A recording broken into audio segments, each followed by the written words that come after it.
Sekali lagi saya sering ucapkan di majelis ini teman-teman dan di majelis ilmu saya yang lainnya. Antum hadir di sini, Anda hadir di sini ini saya bukan datang ceramah sejam 2 jam untuk berdongeng, untuk menyampaikan sebuah kisah yang dikarang-karang. Ini ilmu, wahyu. Sesuatu yang pasti terjadi, tidak ada keraguan di dalamnya.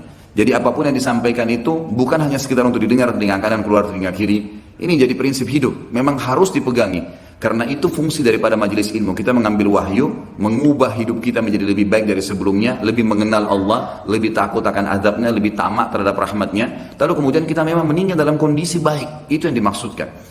Jadi kalau antum hadir di majelis ilmu tidak bisa mengubah orang menjadi lebih baik dari sebelumnya, lebih bertakwa kepada Allah, lebih takut terhadap azab-azab karena berbuat pelanggaran, percuma saja hadir.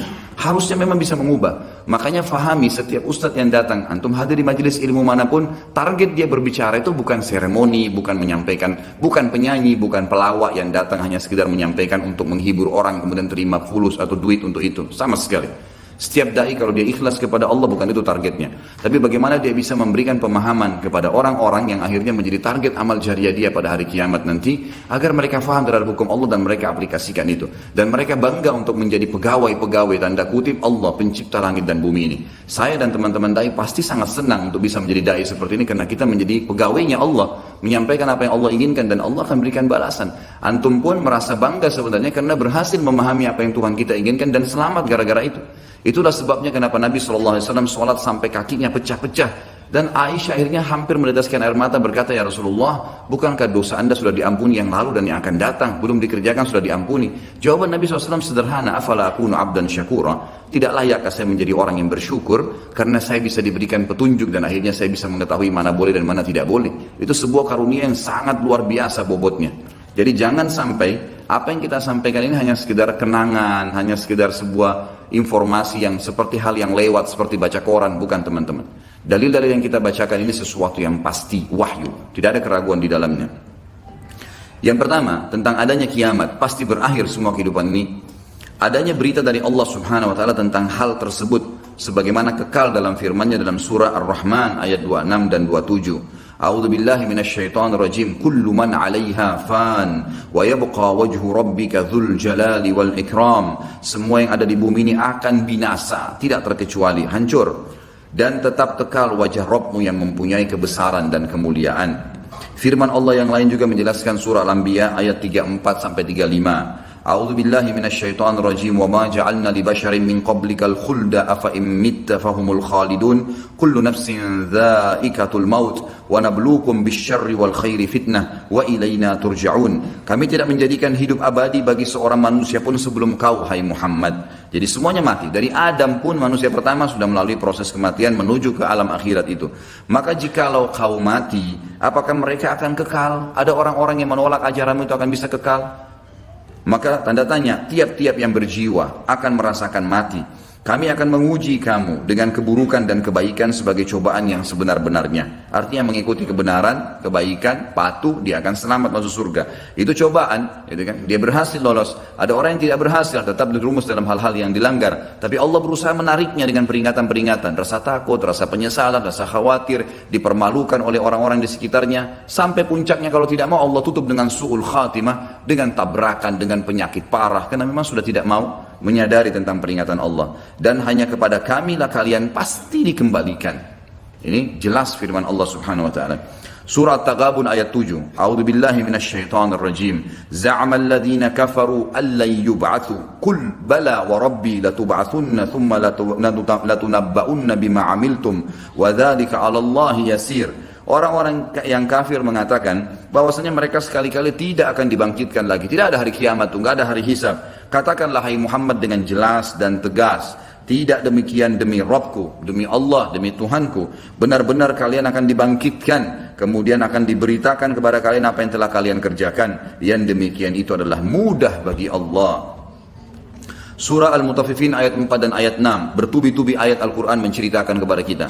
A'udzu billahi minasyaitonir rajim. Ala yadhunnu ulaika annahum mab'utsun liyaumin 'adzim yauma yaqumun nasu lirabbil alamin. Tidakkah orang-orang itu yakin bahwasanya sungguhnya mereka akan dibangkitkan pada suatu hari yang besar, berat hari itu. Beratnya luar biasa karena penentuannya surga atau neraka, enggak ada opsi, enggak ada tengah-tengah. Harus di sini nikmat abadi atau di sini azab yang menyakitkan dan menyedihkan. yaitu hari ketika manusia berdiri menghadap Rabb alam semesta. Juga Asy-Syura ayat 7. A'udzu billahi minasyaitonir rajim. Wa kadzalika auhayna ilaika Qur'anan Arabiyyan litundhira ummal qura wa man haulaha wa tundhira yaumal jam'i la raiba fi fariqum fil jannati wa fariqum fis sa'ir. Demikianlah kami wahyukan kepadamu Al-Quran dalam bahasa Arab, hai Muhammad, supaya kamu memberikan peringatan kepada Ummul Qura, penduduk Mekah, dan penduduk negeri-negeri sekelilingnya, seluruh dunia, serta memberi peringatan pula tentang hari berkumpulnya manusia atau hari kiamat yang tidak ada keraguan padanya. Segolongan pasti pada saat itu akan masuk ke dalam surga, dan segolongan lagi pasti masuk ke dalam neraka. Tidak ada pilihan yang lain. Sekarang penentuannya, teman-teman, hati-hati. Jangan pernah terpengaruh dengan lisannya orang-orang di sekitar kita. Pujian dia, hinaan dia, cacian dia hanya sepanjang lidahnya. Kamu alim ya, kamu hebat ya, kamu gagah ya, kamu kaya lah. Itu hanya sepanjang lidah. Jangan itu membuat kita lalai, nggak ada gunanya sama sekali. Atau bahkan mungkin dia menghardik dengan kata-kata yang tidak baik, mencaci maki. Allah mengajarkan, kalau ada orang seperti ini, wa idza khatabahumul jahiluna qalu salama. Kalau orang bodoh mengajak bertengkar, tinggalkan saja, kata Allah. Nggak usah dilayani. Nggak ada waktu untuk menyanyiakan waktu kita kepada hal-hal yang tidak ada manfaatnya. Para ulama salaf kita memaksimalkan waktu mereka per detiknya, dari kegiatan ibadah ke ibadah apalagi, terus begitu. Sampai seseorang di antara mereka berharap tidak ngantuk malam hari supaya bisa beribadah semalam suntuk. Karena tahu ini akan terjadi hal-hal yang akan besar nantinya. Para sahabat Abu Darda, Abu Hurairah dan sahabat-sahabat Nabi yang lain semuanya, mereka sering menangis tiba-tiba tanpa sebab. Lalu ditanya oleh orang-orang sekitarnya dari para tabi'in, ada apa? Anda ini menangis, bukankah Anda sahabat Rasulullah? Maka jawaban mereka, sungguh bekal kami sangat sedikit, perjalanan masih panjang, tidak ada jaminan amal kami sudah diterima, walaupun kami sudah melakukannya. Mungkin ya, ada kekurangan-kekurangan dalam amal tersebut. Kita tidak pernah tahu, dari khayalan sholat, dari ini, dari itu, dari riya, dan seterusnya. Ini berbahaya. Kalau para sahabat bisa khawatir begitu, bagaimana dengan kita, teman-teman sekalian? Harusnya kita lebih jeli dan lebih hati-hati lagi. Alhamdulillah, dengan kemahamurahannya Allah, Allah memberikan fasilitas yang namanya taubat, mudah sekali dilakukan. Tinggal mau meninggalkan perbuatan salah, jadi orang baik-baik, itu saja. Patuhi jalannya Allah, maka Allah masih bisa mengampuni itu kesalahan-kesalahan. Walaupun apa yang sudah kita sia-siakan sudah rugi sendiri. Artinya kalau pernah kita selama 10 tahun lalai, terus berbuat dosa, dan dalam 10 tahun itu ada orang lain yang sudah berbuat amal ibadah, sudah puasa Senin Kamis, sudah puasa, sudah hadir majelis ilmu, sudah sholat 5 waktu di masjid, sementara kita lalai, maka tentu berbeda antara kita dengan dia. Itu secara akal sehat pastinya. Jadi jangan sampai kita menganggap semua orang sama tingkatannya, tidak. Tapi bukan mustahil, dengan amal-amal yang tersisa setelah kita taubat akan meninggikan derajat kita. Bukan mustahil. Merengek, memohon, tamak terhadap rahmat Allah diperintahkan, dianjurkan. Dalam surah Zalzalah yang sangat masyhur, ayat 1 sampai ayat 8, satu surah lengkap, Allah Subhanahu wa taala menyebutkan, A'udzu billahi minasyaitonir rajim, idza zulzilatil ardu zilzalaha wa akhrajatil ardu athqalaha wa qala al insanu ma laha yawma idzin tuhaddithu akhbaraha bi anna rabbaka awha laha yawma idzin yasdurun nasu ashtatan liyaraw a'malahum faman ya'mal mithqala dharratin khairan yarah wa man ya'mal mithqala dharratin syarran yarah. Apabila bumi digoncangkan dengan goncangannya yang dahsyat dan bumi telah mengeluarkan beban-beban berat yang dikandungnya, semuanya yang ada kuat, tambang-tambang, segala suatu batu-batu yang kuat di bawah tanah, semua terbongkar pada hari itu. Dan manusia bertanya, mengapa bumi jadi begini? Pada hari itu bumi menceritakan beritanya, karena sungguhnya Rabbmu telah memerintahkan yang demikian kepadanya. Pada hari itulah manusia keluar dari kuburnya dalam keadaan yang bermacam-macam, supaya diperlihatkan kepada mereka balasan pekerjaan mereka. Barang siapa yang mengerjakan kebaikan walaupun seberat zarrah, biji sawi, niscaya dia akan melihat balasannya. Dan barang siapa yang mengerjakan kejahatan walaupun seberat biji zarrah, biji sawi, niscaya dia akan melihat balasannya pula. Surah Al-An'am 158. A'udzu billahi minasyaitonir rajim. Hal yanzuruna illa an ta'tiyahumul malaikatu aw ya'tiya rabbuka aw ya'tiya ba'du ayati rabbik yawma ya'ti ba'du ayati rabbika la yanfa'u nafsan imanuha lam takun amanat min qablu aw kasabat fi imaniha khaira. Al-ayat.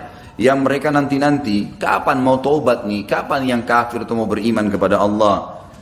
Yang mereka nanti-nanti tidak lain hanyalah kedatangan malaikat kepada mereka untuk mencabut nyawa mereka.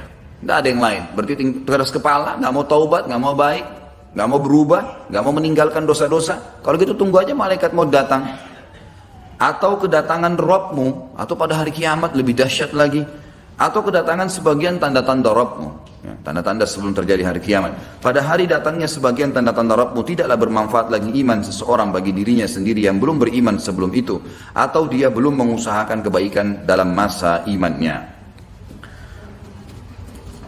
Ada beberapa ayat di sini akan disebutkan berhubungan dengan masalah prosesi terjadinya kiamat dan tanda-tanda. Cuma dalam buku Minhajul Muslim, Syekh Abu Bakar rahimahullah, beliau menggabungkan semuanya, jadi bercampur baur dalil.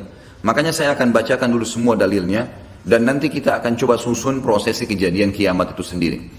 Sekarang ayat yang dibacakan adalah ayat yang berhubungan tentang masalah salah satu tanda-tanda hari kiamat besar. Jadi ada 11 tanda-tanda kiamat besar yang disepakati oleh para ulama. Salah satunya adalah ini, ya. Surah Al-An'am ayat 82. A'udzu billahi minasyaitonir rajim. Wa idza waqa'al qawlu 'alaihim akhrajna lahum dabbatan minal ardi tukallimuhum anna an-nasa kanu biayatina la yuqinun. Apabila perkataan telah jatuh atas mereka, kami keluarkan sejenis binatang melata dari bumi yang akan mengatakan kepada mereka bahwa sungguhnya manusia dahulu tidak yakin kepada ayat-ayat kami. Sampai sini saya tahan dulu dan kita akan jelaskan 10 atau 11 tanda-tanda kiamat itu. Bagi teman-teman yang memegang bukunya bisa melihat di halaman 86. Saya akan bacakan hadisnya. Hadis ini riwayat Imam Muslim nomor 2901. Jadi tanda-tanda kiamat itu ada besar ada kecil. Tentu kalau tanda-tanda kiamat kecil banyak sekali. Di antaranya hadis riwayat Muslim juga yang berbunyi, kata Nabi SAW, tidak akan terjadi kiamat sampai aku diutus menjadi Nabi. Hitunglah 6 tanda-tanda kiamat. Ini kecil. Lahirnya aku, diutusnya aku, dan meninggalnya aku. Berarti sudah ada 3 dan sudah terjadi. Kemudian akan tersebarnya, ya, penyakit taun, dan ini sudah terjadi zaman Umar radhiyallahu anhu. Terbebasnya Palestina di zaman Umar radhiyallahu anhu, gitu kan. Kemudian pembebasan negeri Persia terjadi di zaman Umar radhiyallahu anhu. Berkumpul semua itu. Jadi 6 tanda-tanda ini sudah kelihatan semuanya. Tanda-tanda kiamat yang kecil sudah terjadi, ada yang sedang terjadi sekarang dan ada yang belum terjadi. Kalau yang sedang terjadi seperti misalnya hadis Nabi SAW yang berbunyi, tidak akan terjadi kiamat sampai orang-orang mengganti nama-nama minuman keras dengan nama-nama lain. Contoh, seperti sekarang misalnya menggantinya dengan istilah-istilah lain. Ya nama inilah, ya merek itulah, ya cuma sekian 5% alkoholnya dan seterusnya.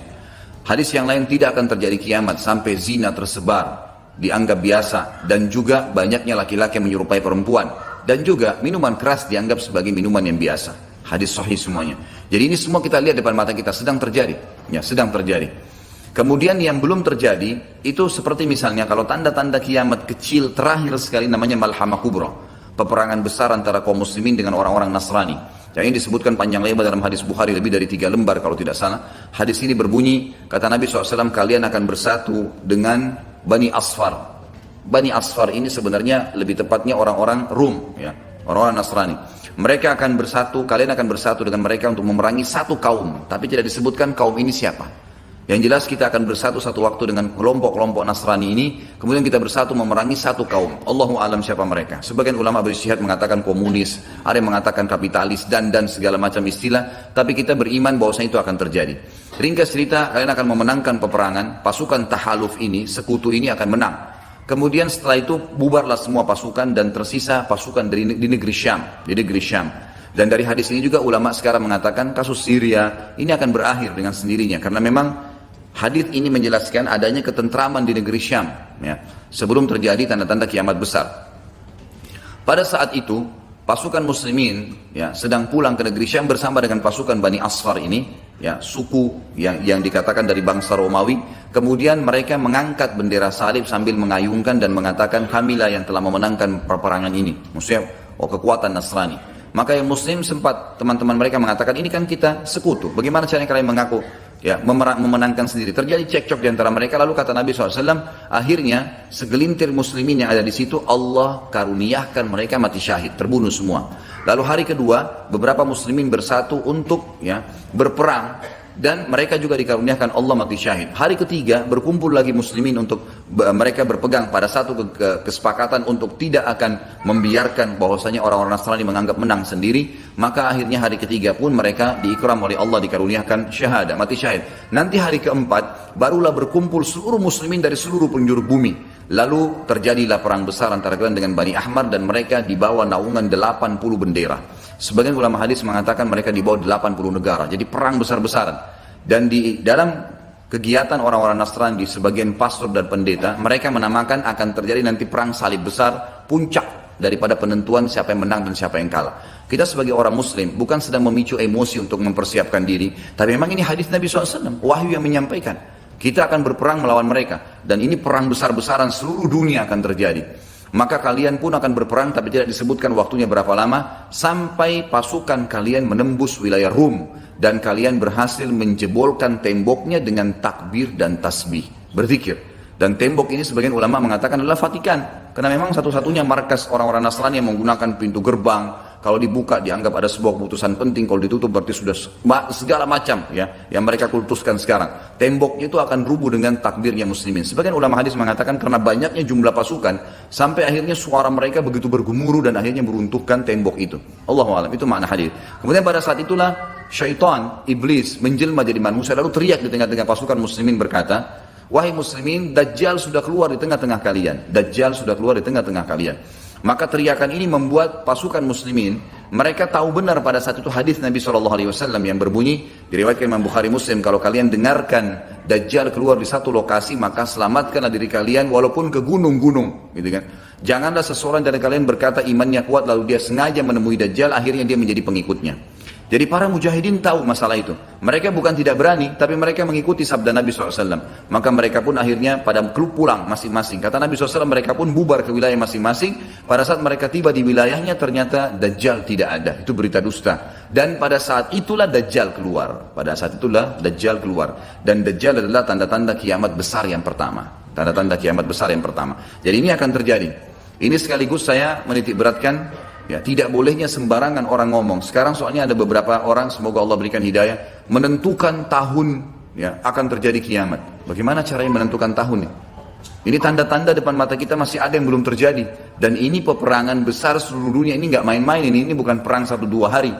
Ini peperangan yang besar sekali, gitu kan? Jadi Allahu a'lam kita masih menemukan atau tidak. Tapi yang jelas menurut tanda-tanda sekarang kita masih ada di fase-fase tanda-tanda kiamat kecil yang sedang terjadi. Tapi kita menyampaikannya, gitu kan? Yang jelas ini sesuatu yang masih Allahu a'lam berapa lama, tapi dari hitungan tahun tidak mungkin 20-30 tahun.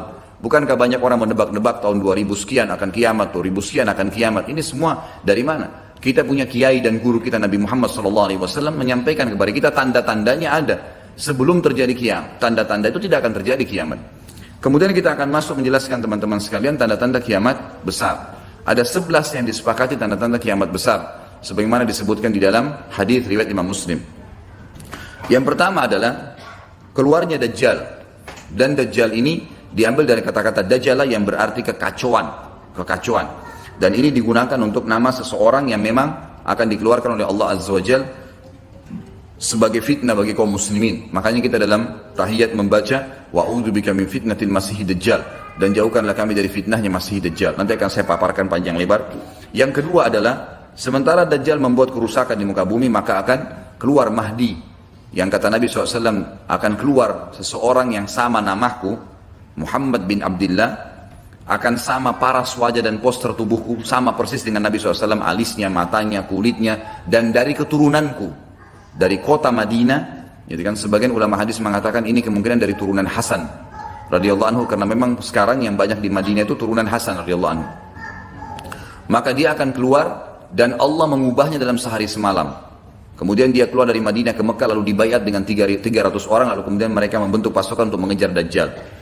Kemudian yang ketiga, pada saat itu, nanti akan saya jelaskan penyelidikan ini garis umumnya dulu. Yang ketiga akan turun Nabi Isa alaihissalam. Pada saat pasukan Mahdi sudah sampai di masjid, ya, Menara Putih, dikatakan, dan subhanallah, masjid itu kata ulama hadis ada sekarang di Damaskus, di ibu kota Syria. Ada masjid yang disebutkan Menara Putih, dan Nabi SAW sebutkan dengan nama Menara Putih. Nanti mereka akan tinggal sholat asar situ, lalu Isa alaihissalam turun. Kemudian setelah itu, setelah Isa alaihissalam, ya, datang turun kemudian memerangi Dajjal, datang tanda-tanda hari kiamat. Yang keempat adalah Ya'juj wa Ma'juj, dua suku yang dari anak Adam diciptakan oleh Allah Subhanahu wa taala, tapi mereka berbeda dengan kita. Mereka sangat beringas, memakan semuanya, kalajengking, ular, hewan-hewan, jumlahnya banyak. Bahkan seseorang di antara mereka tahu kalau akan mati kalau seandainya sudah memiliki 1000 orang anak. Dan mereka akan membuat kerusakan, membunuh semua yang ditemui. Kafir, beriman, tidak ada urusan. Selain mereka akan dibunuh. Ini ada ciri-cirinya. Ya, ada ciri-ciri yang akan saya sebutkan nanti. Ringkas cerita, mereka akan buat kerusakan dan Allahu a'lam berapa lama di situ. Isa alaihissalam dan kaum mukminin akan sembunyi di gunung-gunung dan mereka akan mati bukan dengan peperangan dengan kaum mukminin tapi dengan doa Isa alaihissalam yang berdoa lalu Allah matikan mereka dengan satu kali mati. Maka semua miliaran orang yang Ya'juj ini mati tiba-tiba. Kemudian Isa alaihissalam pun berdoa kepada Allah agar dihilangkan jenazah mereka karena seluruh bumi ini dipenuhi dengan jenazah mereka. Sampai disebutkan dalam hadis mereka akan turun di sebuah sungai Tibriyah di wilayah Syam. Mereka minum sungai tersebut. Orang terakhir mereka datang sudah nggak temukan lagi ada airnya, saking banyaknya jumlahnya. Dan saya pernah tanyakan ke dosen saya sendiri waktu tingkat 3 kuliah bicara masalah Ya'juj Ma'juj ini, saya bilang, Syekh, apakah ada orang dari kita yang ikut dengan pasukan mereka? Maka Syekhnya mengatakan sama sekali tidak ada. Karena kita beranjak daripada hadis Nabi SAW, seseorang yang antara mereka tahu dia akan mati kalau sudah punya 1000 orang anak. Dan mereka akan membunuh semua selain mereka. Jadi ada ciri khasnya sendiri. Kemudian setelah mereka mati pun, Isa alaihissalam berdoa, lalu Allah SWT datangkan burung-burung yang besar dari arah barat, yang mencengkram mereka satu-satu, lalu dibuang ke lautan ke arah timur. Kemudian Allah turunkan hujan yang membersihkan kotoran-kotoran mereka. Jadi sudah ada tanda-tanda kiamat pertama Dajjal, nanti akan saya ceritakan ceritanya. Kemudian ada Mahdi keluar dari Madinah, kemudian turunnya Isa alaihissalam, kemudian Ya'juj Ma'juj. Setelah berjalannya waktu, maka akan terjadi orang-orang kufur kembali kepada risalah langit. Setelah pada saat itu Isa alaihissalam sudah meninggal dunia, sudah mulai sebenarnya tentram, orang sudah mengenal Allah, tapi dengan berjalannya waktu manusia mulai lalai, mulai lagi kembali menyembah berhala, mereka lagi berbuat zina, mereka melakukan kekacauan, maka keluar tanda-tanda kiamat besar yang kelima, yaitu keluarnya dabbah atau hewan melata. Yang hewan melata ini akan keluar dari tanah, berbentuk seperti hewan, tapi dia bisa berbicara dan dia membawa cap yang dia mencap orang beriman dan orang kafir. Setiap kali mereka buat kesalahan, ya diingatkan oleh dabbah ini. Kalau kamu sedang lalai dari jalan Allah, kembalilah. Dan itu tadi yang ayat yang kita bacakan surah An-Naml ayat 82. Kemudian setelah itu datang tanda-tanda kiamat yang ke-6. Setelah keluarnya dabbah, maka akan terjadi 6, 7, 8 sekaligus tanda-tanda kiamat ini. Yaitu terjadinya longsor besar di wilayah timur Jazirah Arab. Tepatnya wilayah timur itu Irak, Iran, Afghanistan, Rusia, itu wilayah timur Jazirah Arab. Akan terjadi longsor besar yang tidak bisa lagi ditutup. Dan terjadi juga longsor besar, tanda-tanda kiamat yang ke-7, itu adalah di Jazirah Arab dan juga terjadi di wilayah baratnya Jazirah Arab, yaitu wilayah Afrika. Dan ini juga akan longsor besar, gitu kan. Kemudian terjadilah tanda-tanda kiamat yang selanjutnya, yang ke berapa? 9. Keluarnya api dari wilayah Ka'rul Aden namanya, atau wilayah padang pasirnya wilayah Aden. Aden salah satu kota di Yaman, gitu kan. Dan sekarang ini sudah ada diangkat di YouTube, dicuplikan, dan saya pernah lihat sebagian padang pasir wilayah Aden ini yang disebutkan dengan Ka'ril Aden itu memang tidak ada orang yang tinggal situ karena panasnya, gitu kan. Dan ada wilayah padang pasir yang sempat terbelah dan mereka melihat dan diteliti secara ilmiah di bawah itu ada api yang sangat besar. Jadi ini sudah disebutkan dalam hadis Nabi Sallallahu Alaihi Wasallam. Kemudian selanjutnya akan terbit matahari dari barat sebagaimana dia biasa terbenam dari situ. Ini ada berapa? 10 ya? Berarti ada satu yang tertinggal ya. Iya, keluarnya asap, maaf. Jadi sebelum terjadinya longsor 6, 7, 8 tadi, yang ke-6-nya itu adalah keluar kelihatannya kabut. Di seluruh muka bumi ini akan terjadi kabut yang menutupi bumi ini, dan semua dunia ini akan melihat kabut itu dalam beberapa waktu. Inilah 11 tanda-tanda kiamat besar. Baik, kita akan rincikan dengan izin Allah satu persatu. Kalau terjadinya atau keluarnya Dajjal, ini disebutkan dalam banyak hadis, banyak sekali, dan ini yang paling banyak diingatkan. Di antaranya hadis Bukhari yang berbunyi, kata Nabi SAW, tidak ada seorang Nabi pun kecuali sudah mengingatkan kaumnya tentang si buta sebelah kanan. Ya. Jadi memang dia cirinya buta sebelah kanan. Dajjal memiliki ciri khas, rambutnya keriting, kemudian kulitnya mendekati hitam. Ya. Jadi sawo matang, badannya kekar, kemudian dahinya lebar, dan orangnya mata kanannya rusak seperti anggur yang sudah rusak. Dan kata Nabi SAW, ingatlah dia akan mengaku sebagai Tuhan, dan ketahuilah Tuhan kalian Allah tidak buta sementara dia buta. Kemudian orang-orang pada bertanya, ya Rasulullah, bagaimana bisa orang mengikutinya? Kata Nabi SAW, pada saat itu dunia akan ditimpa kelaparan, dan Dajjal memiliki bergunung-gunung makanan. Ini bahasa wahyunya begitu. Allahu alam seperti apa, yang jelas dia bergunung-gunung memiliki makanan, dan dia akan melewati seluruh muka bumi ini. Tidak ada satu tempat pun kecuali dia akan lewati, melainkan akan dilewati kecuali Madinah dan Mekah. Itu yang dia tidak bisa masukin. Dajjal akan membuat kerusakan di muka bumi 40 hari. Satu hari pertama seperti setahun, satu hari kedua seperti sebulan, satu hari ketiganya seperti sepekan, dan sisa harinya seperti hari-hari kalian. Berarti setahun, 2 bulan, 2 pekan. Dan ini kemungkinan kata sebagian ulama, dia akan menggunakan teknologi yang ada sekarang. Karena Nabi SAW mengatakan, akan keluar Dajjal dari wilayah Yahudiyah di Khurasan. Wilayah Yahudiyah ini subhanallah, sekarang di Iran ada satu perkampungan namanya Yahudiyah. Diberikan nama itu. Dan mayoritas penduduknya orang Yahudi. Kata Nabi SAW, Dajjal akan keluar dari wilayah Yahudiyah di Khurasan. Khurasan itu Iran. Gitu kan? Dan sekarang ini sudah ada. Semua ini ada. Tidak mungkin salah sabda Nabi SAW. Dikatakan akan keluar dan diikuti dengan 70.000 orang Yahudi. Dan sebagian ulama hadis mengatakan pada saat itu teknologi sangat canggih seperti sekarang, lebih canggih lagi, gitu kan? Sehingga Dajjal mengelilingi muka bumi ini dengan 1 tahun 2 bulan 2 pekan itu sudah kelilingi seluruh dunia. Dan setiap kali kata Nabi SAW dia memasuki sebuah wilayah dan orang-orang beriman padanya, maka wilayah itu akan subur, turun hujan dari langit, perekonomian mereka, ya, perkebunan, peternakan semua akan subur. Dan setiap wilayah yang ditinggalkan oleh Dajjal tidak mau beriman, maka akan susah. Hujan tidak turun dari langit, hasil mereka mengurang dan seterusnya. Jadi memang ini sabda Nabi SAW disuruh kita menghindar, bukan melawannya. Dajjal akan terus membuat kerusakan di muka bumi dan banyak sekali pengikut-pengikutnya. Kata sebagian ulama hadis, beritanya akan merambat sangat cepat dan banyak pengikutnya karena menggunakan media.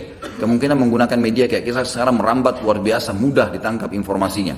Dajjal akan dikenal oleh orang-orang, Jadi orang-orang akan banyak yang tidak beriman sama Allah, yang munafik, semuanya ikut. Termasuk ada yang mengaku Islam, tapi munafikin menjadi pengikutnya Dajjal. Ya. Kemudian Dajjal akan keliling terus di muka bumi sampai dia tiba di Madinah, yang diceritakan kota Madinah. Dan dia tidak bisa memasuki kota Madinah karena di setiap pintu gerbangnya ada malaikat yang menghembuskan pedang. Ada 2 malaikat yang menghembuskan pedang dan menghadangnya. Maka Dajjal pun tidak bisa masuk. Allahu alam bagaimana ini terjadi, tapi ini sabda Nabi SAW. Lalu Dajjal pun mencari gunung tertinggi yang ada di sekitar perbatasan Madinah. Sebagian ulama yang pernah saya tangkap bahasa mereka mengatakan, batas Madinah yang paling mudah dijangkau dan masuk adalah Wadi Aqiq. Wadi Aqiq sebuah lembah yang kebetulan dulu berada di depan kampus kami. Jadi di situ dianggap kalau sudah keluar dari situ berarti sudah keluar dari wilayah haram itu sendiri. Allahu alam, ini ijtihad tentunya. Tapi yang jelas Dajjal akan naik ke atas sebuah gunung, kemudian dia berkata kepada para pengikutnya, apakah kalian melihat istana putih itu? Maka mereka semua melihat ke arah Masjid Nabawi. Lalu mereka mengatakan iya. Kata Dajjal, itulah istananya Muhammad yang aku tidak bisa jangkau. Dan subhanallah sekarang Masjid Nabawi warnanya seperti istana putih, gitu ya. Tanpa disadari dengan menggunakan marmer putih besar. Begitu juga dengan perluasannya nanti. Memang kalau dari kejauhan seperti istana yang sangat mewah, gitu ya. Ringkas cerita, Dajjal pun akhirnya sebelum pergi, dia sempat menyentakkan kakinya, kata Nabi SAW, sehingga membuat terjadilah gempa di Madinah dan membuat seluruh orang munafik di Madinah keluar jadi pengikutnya. Jadi gempa dan hanya tinggal di sana orang-orang beriman. Hanya tertinggal di sana orang-orang beriman. Lalu keluarlah sebelum Dajjal pergi, keluarlah satu anak muda yang kata Nabi SAW orang terbaik pada saat itu. Orang terbaik pada saat, orang yang paling luar biasa imannya. Masih muda di sini ulama mengatakan istilah syab dalam bahasa Arab bisa dari mulai balik 12 tahun sampai 40 tahun. Nanti keluar seorang anak muda yang disilakan syab antara umur ini, kemudian keluar dan sempat melihat Dajjal. Maka Dajjal pun mengatakan menangkapnya segera dan mengatakan saya Tuhanmu. Maka orang tersebut mengatakan kau adalah Dajjal yang telah diceritakan oleh Nabi SAW.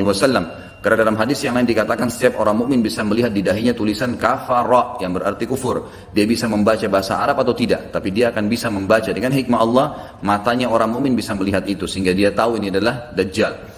Kemudian Dajjal pun mengambil gergaji dan membelah 2 dari kepala sampai kemaluannya sehingga anak muda itu terbelah 2 dan Dajjal melewati tengah-tengahnya dan seluruh pengikutnya bersorak-sorak. Lalu Dajjal berkata, bangkitlah, bangkit kembali bersatu. Lalu kata Dajjal, apa kau sudah yakin saya Tuhanmu? Maka Dajjal mengatakan, maka anak muda itu mengatakan, justru saya tambah yakin kau adalah Dajjal. Setelah itu dia berusaha membunuhnya tapi dia tidak mampu lagi. Allah sudah selamatkan. Maka Dajjal pun meninggalkan lokasi tersebut. Lalu puncaknya Dajjal menuju ke Palestina. Dan dia akan bermarkas di sebuah tempat namanya Babulut dalam hadis.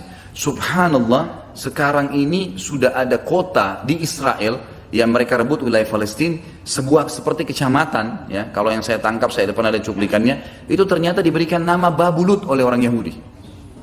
Dan ini disebutkan dalam hadis dengan lafaz itu Babulut, ya. Bablut, gitu kan. Ini subhanallah saya lihat cuplikannya Babulut, gitu. Ini luar biasa ini, seperti sabda Nabi SAW. Dan sekarang mereka lagi fokus membangun, menjadikan wilayah itu wilayah yang paling mewah di Israel. Subhanallah, gitu kan. Dajjal akan menuju ke sana, dan sementara dia menuju ke sana, setiap wilayah yang dia lewatin, salah satunya disebutkan dalam hadis Bukhari adalah dia akan melewatin satu wilayah yang sangat banyak masyarakatnya. Ya Allahu a'lam ini di mana? Apakah di wilayah Cina? Apakah di pokoknya masyarakat komunitasnya paling besar. Kita tahu sekarang Cina sama India ini tempat yang sangat luas.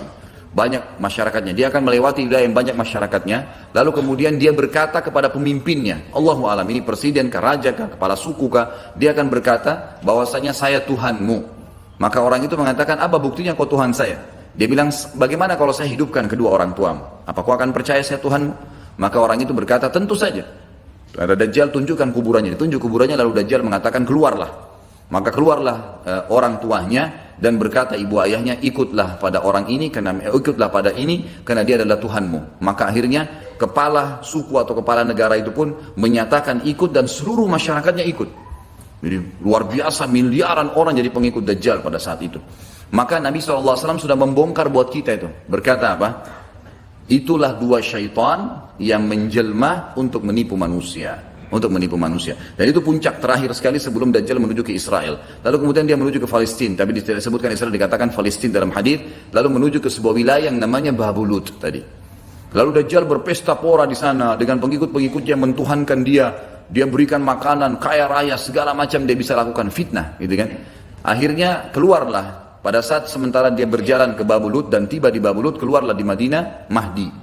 Dan Mahdi ini adalah keturunan Nabi SAW, tadi saya bilang keluar dari Madinah, kemudian Allah memperbaiki dia dalam sehari semalam. Kata sebagian ulama hadis, Allah berikan petunjuk sehingga dia menjadi baik langsung, gitu kan. Tadinya dia faham agama tapi belum diaplikasikan, sekarang dia langsung Allah SWT ubah menjadi orang yang saleh dalam sehari semalam. Lalu kemudian dia jalan, ada banyak riwayat yang menyebutkan ciri-cirinya. Di telapak tangannya ada seperti bekas ya, tanda lahir. Tapi yang jelas yang paling mendasar mirip dengan Nabi SAW, alisnya seperti busur panah, kulitnya putih, orangnya tinggi, besar, kekar, gitu kan. Dan tadi turunan Nabi SAW namanya Muhammad bin Abdullah. Maka dia pun akhirnya didatangi oleh orang-orang yang pada saat itu sudah tahu tentang keluarnya Dajjal, sudah informasi menyebar. Maka mereka juga sudah tahu ada orang yang akan membentuk pasukan dari Madinah namanya Muhammad bin Abdullah. Lalu mereka carilah keturunan Nabi SAW itu, lalu ditemukan. Lalu mereka mengatakan, engkau lah yang telah ditunjuk oleh Nabi SAW. Maka keluarlah memimpin kami untuk memerangi Dajjal. Dia pun awalnya menolak sampai dia pergi ke Mekah, kata Nabi SAW, lalu diikuti oleh 300 orang masyarakat membaiatnya, lalu terbentuklah pasukan muslimin yang tidak tahu Allahu alam berapa jumlahnya pada saat itu. Lalu mereka menuju ke Palestina, melewati negeri Syria, dan akhirnya mampir di Masjid Darul Bayda tadi, menara putih yang tujuannya untuk mengerjakan sholat asar. Dan pada saat itu terjadilah tanda-tanda kiamat besar ketiga, Isa alaihissalam akan turun. Kata Nabi SAW, Isa alaihissalam akan turun, rambutnya basah, meneteskan air, dan memegang dua sayapnya malaikat. Sebagian ulama hadis mengatakan pada saat itu kaum mukminin akan melihat malaikat yang membawa Isa alaihissalam. Kemudian dia turun dan dia masuk. Kemudian kata Nabi SAW, Mahdi adalah satu-satunya orang, ya salah satu orang yang Nabi sholat jadi makmum di belakangnya. Karena waktu turun Nabi Isa, orang sudah tahu semua ini akan turun, lagi berkumpul gini mau sholat, pas mau iqamah sholat Isa alaihissalam turun. Dan orang-orang sudah mengatakan Isa sudah datang. Jadi informasi pasti, bukan lagi yang diragukan, bukan masih nebak ini Isa atau bukan, mereka sudah tahu.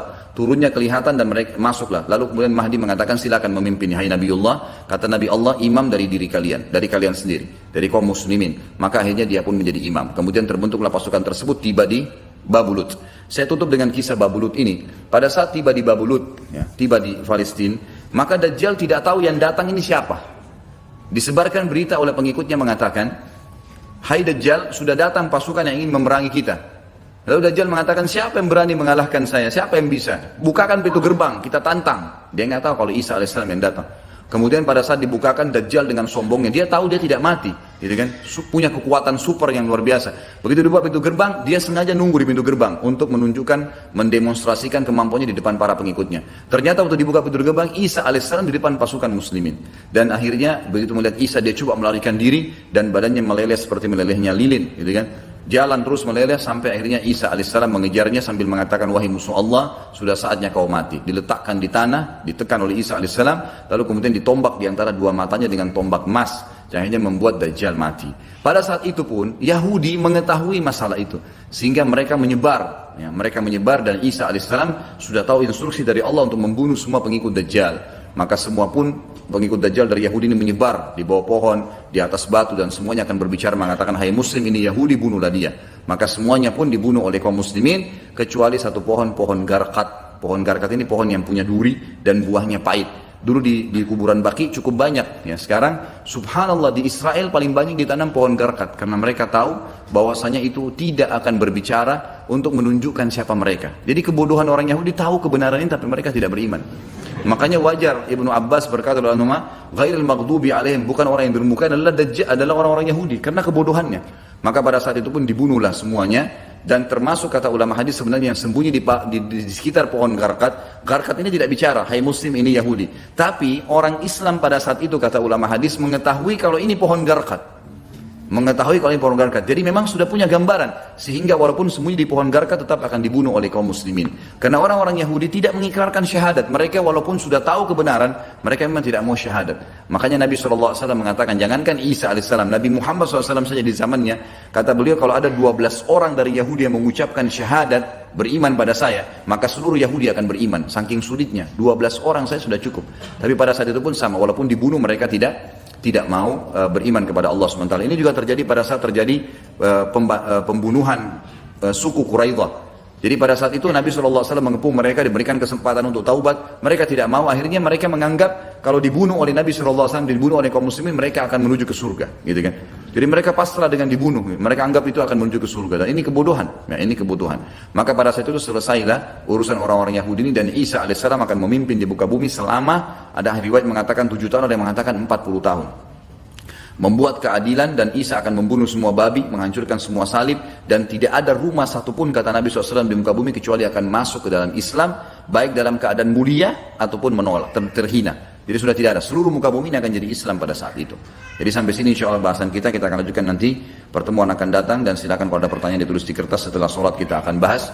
Dan kita akan mulai Ya'juj Ma'juj dan sisa-sisa lainnya nanti kita akan bahas pada pertemuan akan datang. Mungkin begitu. Subhanakallahumma bihamdika asyhadu an la ilaha illa anta astaghfiruka wa atubu ilaik. Wassalamualaikum warahmatullahi wabarakatuh.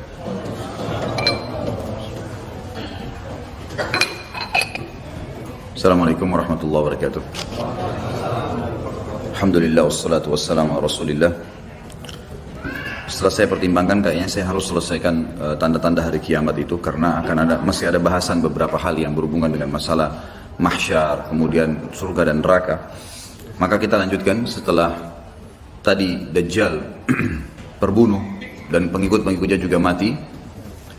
Akhirnya Nabi Isa AS menyebarkan keadilan di muka bumi, dan keluarlah pada saat itu Ya'juj Ma'juj yang disebutkan dalam sebuah riwayat yang sahih. Kata Nabi SAW, Allah berfirman kepada Isa, wahai Isa, aku akan keluarkan hamba-hambaku yang kau tidak akan mampu untuk melawannya. Maka keluarlah Ya'juj Ma'juj dari 2 gunung yang sedang dihimpit. Ada satu peneliti dari Mesir yang Allahu alam, saya melihat buku beliau sangat bagus sebenarnya, sistematis, dan beliau tinjau lokasi sendiri, dan di situ ada beberapa bukti-bukti secara histori dan juga dihubungkan dengan dalil-dalil. Karena pernah ada sahabat yang menemukan tembok Ya'juj Ma'juj ini, ya. Maka dia pun melapor kepada Nabi SAW, dan Nabi SAW membenarkan itu. Artinya tembok ini bukan sesuatu yang tersembunyi, kelihatan. Maka peneliti muslim dari Mesir ini mengatakan, dan saya punya bukunya, sudah ada terjemahan bahasa Indonesia, judulnya Ya'juj Ma'juj memang. Dia memastikan tembok itu sebenarnya adalah tembok Cina, yang berada di Cina sekarang, dan memang menyambung antara 2 gunung yang besar. Kata Nabi SAW, kecelakaanlah bagi suku Arab, karena sudah terbuka dari lubang Ya'juj Ma'juj seperti ini, ketemukan antara jari tengah beliau dengan ibu jari, artinya mereka sudah bisa melihat. Dalam riwayat yang lain dikatakan bahwasanya Ya'juj Ma'juj setiap hari menggali gunung itu, berusaha untuk keluar. Tapi mereka pada saat tiba malam hari karena kecapean mereka istirahat, Allah Subhanahu wa taala tutup kembali gunung itu, sehingga besok mereka memulai lagi dari awal, sampai nanti di saat waktunya mereka dikeluarkan oleh Allah Subhanahu wa taala, sampai saatnya nanti mereka dikeluarkan oleh Allah Subhanahu wa taala. Jadi memang cerita tentang mereka ini akan keluar disampaikan dalam banyak riwayat, ya. Kemudian setelah itu mereka akan keluar dengan hikmah Allah Subhanahu wa taala, dan Isa AS menyelamatkan dirinya bersama orang-orang beriman di atas gunung. Dan ada beberapa riwayat menyebutkan di Gunung Tur, ya. Gunung Tur ini ada di Palestina kalau tidak salah, dan ada surah At-Tur menjelaskan masalah itu. Ya, yang jelas Isa AS di atas gunung, dan akhirnya Ya'juj Ma'juj mulai membuat kerusakan di muka bumi. Allah subhanahu wa ta'ala menceritakan tentang mereka panjang lebar dalam banyak ayat Al-Quran.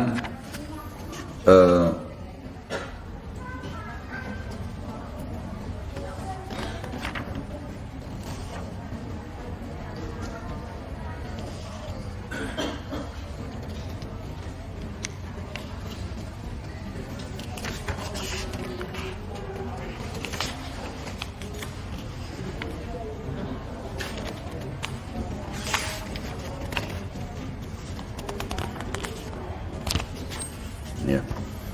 Baik.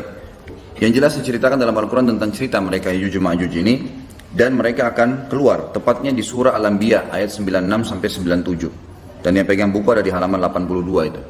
A'udzubillahi minasyaitonirrajim hatta idza futihat Ya'juj Ma'juj hum min kulli hadabin yansilun waqtarabal wa'dul haqqu fa idza hiya syakhisatun absarul ladzina kafaru ya wailana qad kunna fi ghaflatin min hadza bal kunna zalimin. Hingga apabila dibukakan tembok Ya'juj Ma'juj dan mereka turun dengan cepat dari seluruh tempat yang tinggi dan telah dekatlah kedatangan janji yang benar, maksudnya hari kebangkitan, maka tiba-tiba terbelalaklah mata orang-orang kafir. Mereka berkata, aduhai celakalah kami, sungguhnya kami dalam kelalaian tentang ini, bahkan kami orang-orang yang zalim. Kata para ulama tafsir, maksudnya adalah orang-orang kafir pun bingung, dari mana nih manusia-manusia, kenapa kok membunuh semuanya, walaupun mengatakan kami mau jadi pengikut kalian tetap dibunuh, tidak diterima. Dan Nabi SAW menyebutkan ciri-ciri mereka memiliki rambut yang keriting, yang mata mereka, bola kelopak mata mereka besar dan mata mereka kecil. Gitu.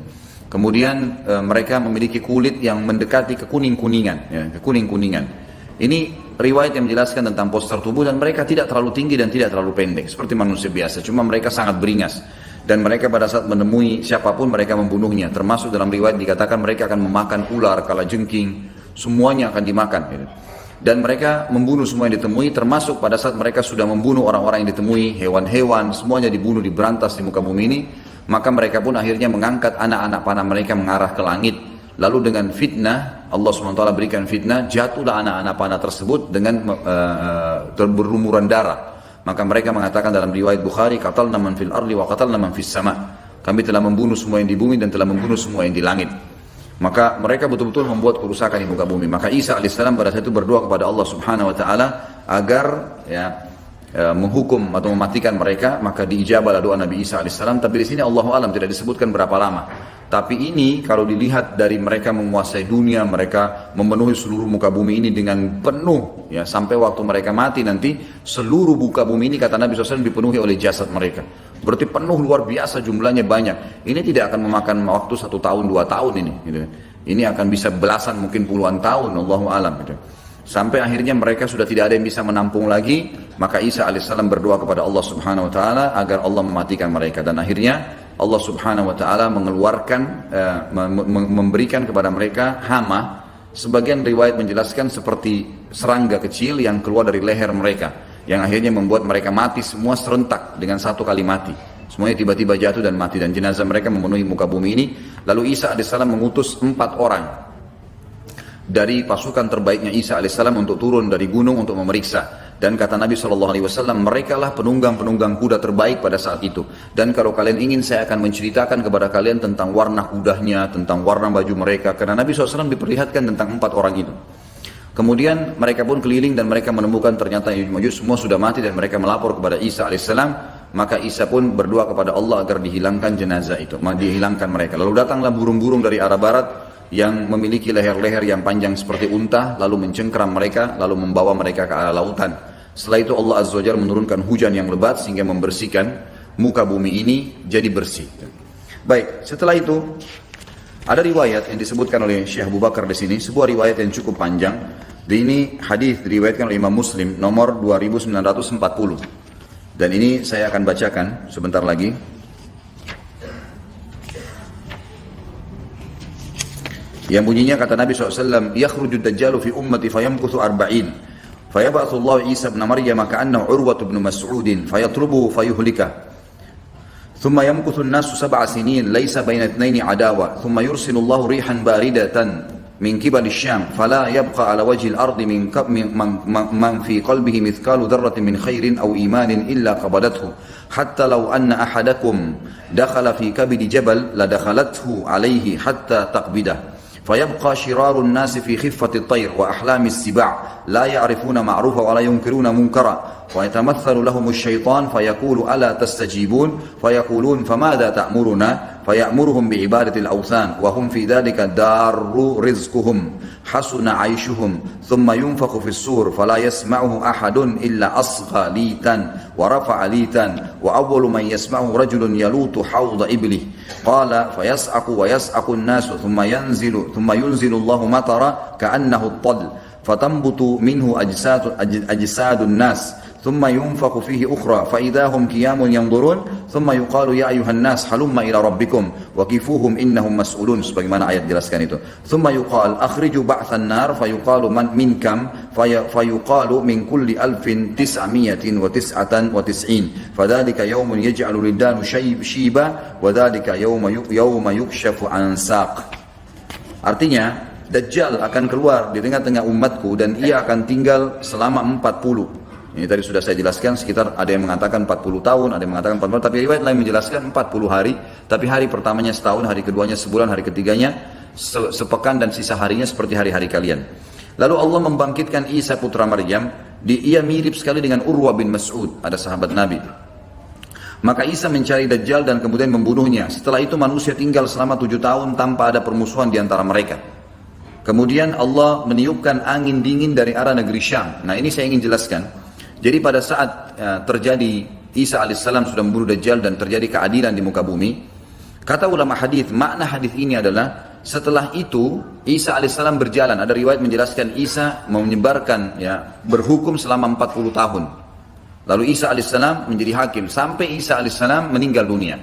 Pada saat Isa alaihissalam meninggal dunia, maka terjadilah tanda-tanda kiamat yang lain, yang tadi, yang sudah saya sebutkan urutannya. Setelah Isa alaihissalam meninggal, Ya'juj juga sudah mati, maka mulailah keluar dabbah, manusia sudah mulai lalai kembali, kemudian keluarlah hewan melata mengingatkan, kemudian keluar kabut seluruh muka bumi, kemudian terjadi longsor, kemudian keluar api dari wilayah Aden, lalu kemudian terbitlah matahari dari barat itu. Namun ada satu dari hadis ini disebutkan, pada saat terbit matahari dari barat, di sini ada kejadian lain yang ulama sebagian masukkan ke tanda-tanda hari kiamat, sebagainya mengatakan ini bukan, cuman pelengkap, tapi anggap kita masukkan tanda-tanda hari kiamat sehingga ini yang nomor 12. Setelah matahari terbit dari barat, yang kata Nabi SAW, pada saat itu tidak akan lagi berguna jiwa yang meminta taubat. Dalam riwayat Bukhari dikatakan taubat akan diterima oleh Allah selama matahari belum terbit dari barat.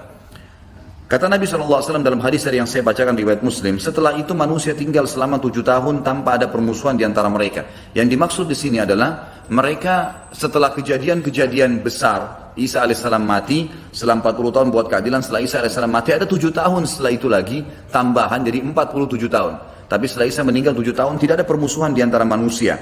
Kemudian Allah meniupkan angin dingin dari arah negeri Syam. Nah ini arah angin dingin, ini adalah terjadi setelah terbitnya matahari dari barat. Maka tidak seorang pun di muka bumi ini yang di dalam hatinya masih ada kebaikan atau iman, melainkan pasti angin itu merenggut nyawanya. Hingga sekiranya ada seseorang di antara kalian yang bersembunyi di rongga gunung sekalipun, niscaya angin itu akan masuk dan merenggut nyawanya. Maka yang tersisa adalah manusia-manusia jahat yang tangkas bagaikan tangkasnya burung dan binatang buas. Mereka tidak mengenal kebaikan dan tidak mengingkari kemungkaran. Jadi setelah terjadi semua tanda-tanda kiamat besar itu, maka orang-orang beriman dimatikan oleh Allah Subhanahu wa taala dengan cara ditiupkan angin dingin dari arah negeri Syam. Seluruh muka bumi orang beriman habis, Pada saat orang beriman ini habis dan sudah ada orang-orang yang tadi saya bilang mulai membangkang setelah Nabi Isa alaihissalam meninggal, dan dabbah hewan melata yang keluar itu membawa cap, dalam hadis Bukhari dicaplah orang-orang yang beriman dan orang kafir. Berarti sudah ada orang-orang yang kafir pada saat itu. Maka matilah semua orang-orang yang beriman. Tertinggallah orang-orang yang seperti tangkasnya tadi binatang burung dan binatang-binatang buas. Mereka tidak mengenal kebaikan, apa yang Allah perintahkan, dan juga tidak mengingkari kemungkaran. Lalu syaitan datang kepada mereka berbentuk manusia seraya berkata, apakah kalian mau memenuhi ajakanku? Mereka berkata, apa yang kamu perintahkan kepada kami? Lalu syaitan menyuruh mereka menyembah berhala. Di sini sebagian ulama hadis mengatakan syaitan memperindah dengan istilah seni dan seterusnya, kemudian patung-patung itu mulai menghiasi seluruh muka bumi ini. Jadi mereka sembah. Ya. Lalu syaitan menyuruh mereka menyembah berhala, padahal harta kekayaan mereka melimpah ruah pada saat itu. Dan kehidupan mereka semuanya sejahtera. Mereka sebenarnya penuh, semua luar biasa, kehidupan sangat luar biasa. Kata ulama hadis, nggak ada lagi orang miskin pada saat itu. Kemudian ditiuplah sangkakala oleh malaikat Israfil, dan tidak ada seorang pun yang mendengarnya melainkan menoleh, melongokkan lehernya sambil mendengarkan. Dan orang pertama yang mendengarnya adalah seorang laki-laki yang sedang membersihkan badan untanya. Rasulullah SAW melanjutkan, lalu ia pun pingsan tersentak. Artinya mati maksudnya di sini, dan manusia pun pingsan tersentak, semuanya juga mati. Setelah itu Allah Subhanahu wa taala menurunkan hujan seperti hujan gerimis yang dengannya jasad-jasad manusia tumbuh kembali. Lalu trompet sangkakala ditiup sekali lagi, maka dengan serta-merta manusia bangkit sambil menunggu. Lalu dikatakan, hai manusia, marilah pergi menuju ke Tuhan kalian. Itulah sesuai dengan firman Allah, dan dikatakan kepada para malaikat, hentikanlah mereka, aturlah mereka di hadapan Tuhan, karena mereka akan ditanya. Setelah itu diperintahkan, keluarkanlah bagian untuk neraka. Dari orang-orang hadir ini masukkan ke dalam neraka. Dikatakan oleh para malaikat kepada Allah, dari berapa? Jika dijawab, dari setiap 1999. Itulah hari yang mana anak-anak bisa menjadi beruban, dan itulah hari di mana betis akan disingkapkan. Tapi dari saksi bahasan kita adalah masalah tadi, ya, Dajjal akan membuat kerusakan, kemudian beberapa kasus yang berhubungan dengan masalah kita ini. Tentu dari 11 tadi tanda-tanda hari kiamat ini sudah saya jelaskan secara global semuanya, dan ada tambahan lagi satu berhubungan dengan riwayat dan tidak disebutkan oleh Syekh Abu Bakar Siddiq rahimahullah, hadis-hadis sahih riwayatkan Imam Bukhari, Imam Muslim, tentang adanya Dhu Sakain, ya. Dhu Sakain ini istilah dari seseorang dari Ethiopia. Dan ulama hadis meletakkan ini bukan tanda-tanda hari kiamat, tapi termasuk rangkaian kejadian yang terjadi pada saat orang-orang sudah mulai menyembah berhala. Jadi tadi itu sebelum terjadi kiamat, orang-orang mulai menyembah berhala kembali sampai akhirnya Allah tiupkan sangkakala. Pada saat terjadi fase itu, ada satu orang dari Ethiopia yang datang menuju ke Mekah. Lalu dia menghancurkan Ka'bah batu demi batu. Kata Nabi SAW, akan datang seseorang yang Dhu Sakain, maksudnya sak ini betisnya kecil sekali orang itu, saking kurusnya, dan tidak ada lagi orang menyembah Allah pada saat itu. Orang tidak tahu lagi nilainya Ka'bah, maka tidak ada lagi orang beriman, semua sudah diambil ruhnya dengan dimatikan tadi dengan angin itu. Maka tidak ada yang tahu nilainya, dia pun datang lalu dia mencabut-cabut. Kata Nabi SAW, saya diperlihatkan oleh Allah pada saat dia mencabut-cabut bantu Ka'bah itu dan akhirnya membuatnya rata dengan tanah, gitu kan. Ini termasuk kejadian yang terjadi pada saat memang sebelum ditiup sangkakala. Ini tambahan informasinya, gitu kan. Seperti itulah. Jadi ini tanda-tanda kiamat semua yang pasti akan terjadi sampai nanti akan dibangkitkannya manusia, gitu kan. Dalam riwayat lain, riwayat Imam Muslim nomor 2949 di halaman 89 kalau teman-teman yang pegang buku, la taqumus sa'a illa ala syirarin nas. Tidak akan pernah terjadi hari kiamat ya sampai ya kecuali pada orang-orang yang jahat, kecuali pada orang-orang yang jahat. Ada beberapa dalil yang saya akan bacakan sebagai penutup dalam bahasan kita sebelum pindah ke dalil aklinya tentunya. Tadi sampai terakhir saya baca surah An-Naml ayat 82 dan akhirnya saya hubungkan dengan tanda-tanda hari kiamat di halaman 82. Sekarang saya bacakan juga Anbiya 96-97 sudah saya bacakan tadi, Ya'juj Ma'juj. Sekarang saya bacakan surah Az-Zukhruf ayat 57 sampai 61 yang bunyinya a'udzubillahi minasyaitonir rajim walamma duriba ibnu maryam mathalan idza qaumuka minhu yasiddun wa qalu alihatuna khairun amhu ma darabuhu laka illa jadala bal hum qaumun khasimun in huwa illa 'abdun an'amna 'alaihi wa ja'alnahu mathalan li bani Israil walau nasha'u laja'alna minkum malaikatan fil ardi yakhlufun wa innahu la'ilmun lis-sa'ati fala tamtarunna biha wattabi'un hadha siratun mustaqim. Dan tak kala putra Maryam Isa dijadikan alaihissalam perumpamaan. Jadi Nabi Isa AS diceritakan oleh Nabi SAW di Mekah, orang-orang Quraisy kaum Muhammad bersorak-sorak karenanya. Jadi mengolok-olok dan mereka berkata, mana yang lebih baik, Tuhan-Tuhan kami ini yang kami sedang sembah patung-patung atau Isa yang sedang kau ceritakan hai Muhammad? Mereka tidak memberikan perumpamaan itu kepadamu melainkan dengan maksud membantah saja. Sebenarnya mereka adalah kaum yang suka bertengkar. Isa tidak lain hanyalah seorang hamba yang telah kami berikan kepadanya nikmat kenabian dan kami jadikan dia sebagai tanda bukti kekuasaan Allah untuk Bani Israel. Dan kalau kami kehendaki benar-benar kami jadikan sebagai ganti kalian semua hai manusia, Di muka bumi ini malaikat-malaikat yang turun-temurun bisa juga saya ciptakan, kata Allah seperti itu. Dan sungguhnya turunnya Isa itu pertanda akan datangnya hari kiamat. Karena itu janganlah kamu ragu-ragu tentang kiamat itu dan ikutilah aku, inilah jalan yang lurus. Tapi saksi bahasan dari panjang ayat ini adalah turunnya Isa merupakan pertanda datangnya hari kiamat. Jadi menguatkan apa tadi yang kita sebutkan, tanda-tanda hari kiamat itu. Kemudian surah Az-Zumar diangkat oleh beliau ayat 68 sampai 70 yang bunyinya A'udzubillahi minasyaitonirrajim. Wa nufikha fis suri fasa'ika man fis samawati wa man fil ardi illa man syaa Allah thumma nufikha fihi ukhra fa idahum qiyamun yanzurun wa asyraqatil ardu bi nuri rabbiha wa udhi'al kitabu wa ji'a bin nabiyyina wasyuhada وجيء بالنبيين والشهداء وقضي بينهم بالحق وهم لا يظلمون ووفيت كل نفس ما عملت وهو أعلم بما يفعلون. Yang artinya dan ditiupkan sangkakala, maka matilah siapa yang di langit, siapapun di langit dan siapapun di bumi kecuali siapa yang dikehendaki oleh Allah. Ulama tafsir mengatakan yang tidak masuk dalam meninggal pada saat itu adalah Jibril, Mikail dan Israfil. Jibril pimpinan malaikat, Mikail wakilnya dan Israfil peniup sangkakala. Kemudian termasuk pemikul arsy-Nya Allah yang 8 malaikat yang sudah pernah kita jelaskan pada saat menjelaskan masalah iman kepada malaikat. Kemudian juga masuk dalamnya semua bidadari dan bidadara yang ada di surga, pelayan-pelayan di surga itu juga tidak masuk atau masuk dalam firman Allah kecuali siapa yang Allah kehendaki. Tapi semua manusia, semua jin, semua hewan, tumbuh-tumbuhan ini semua akan hancur. Kemudian ditiup sangkakala itu sekali lagi, maka tiba-tiba mereka berdiri menunggu putusan masing-masing. Dan terang benderanglah bumi atau padang mahsyar dengan cahaya keadilan Rabb-Nya. Dan diberikanlah buku perhitungan perbuatan masing-masing. Dan didatangkanlah para nabi dan saksi-saksi. Dan diberi keputusan antara mereka dengan adil. Sedang mereka tidak dirugikan. Dan disempurnakanlah bagi mereka disempurnakan bagi tiap-tiap jiwa balasan apa yang telah dikerjakannya. Dan Dia Allah lebih mengetahui apa yang mereka kerjakan. Tentu ini menceritakan tentang masalah ditiupnya sangkakala tadi yang pada saat selesai semua tanda-tanda kiamat besar ditiup sangkakala. Itu saksi bahasan kita. Kemudian juga beliau angkat surah Anbiya ayat 47. Jadi saya sekarang mulai berurut dalil yang ditulis oleh Syekh Abu Bakar rahimahullah. Firman Allah tentang mizan, ya, timbangan yang akan dihadirkan pada hari kiamat. Dan mizan ini dalam hadis Bukhari dijelaskan memiliki lisan, bisa berbicara, menghardik orang yang berbuat dosa dan memuji ya orang-orang yang berbuat kebaikan. Surah Anbiya ayat 47 bunyinya A'udzubillahi minasyaitonirrajim wa nadha'ul mawazinal qista liyaumil qiyamati fala tudlamu nafsun syai'a wa in kana mithqala habatin min khardalin ataina biha wa kafa bina hasibin. Kami akan memasang timbangan yang tepat pada hari kiamat, maka tidaklah dirugikan seseorang barang sedikit pun, dan jika amalan itu hanya seberat biji sawi pun pasti kami mendatangkan pahalanya dan cukuplah kami sebagai pembuat perhitungan. Dalam riwayat lain dikatakan, riwayat Bukhari, nanti hari kiamat akan datang orang yang postur tubuhnya kekar dan besar. Kemudian dia datang ke timbangan tersebut, lalu dia loncat ke dalam timbangan amalnya, amal baiknya, untuk membuat berat. Tapi timbangan tersebut tidak akan menilai berat badannya. Padahal pada saat itu hari kiamat ada hadis lain menjelaskan.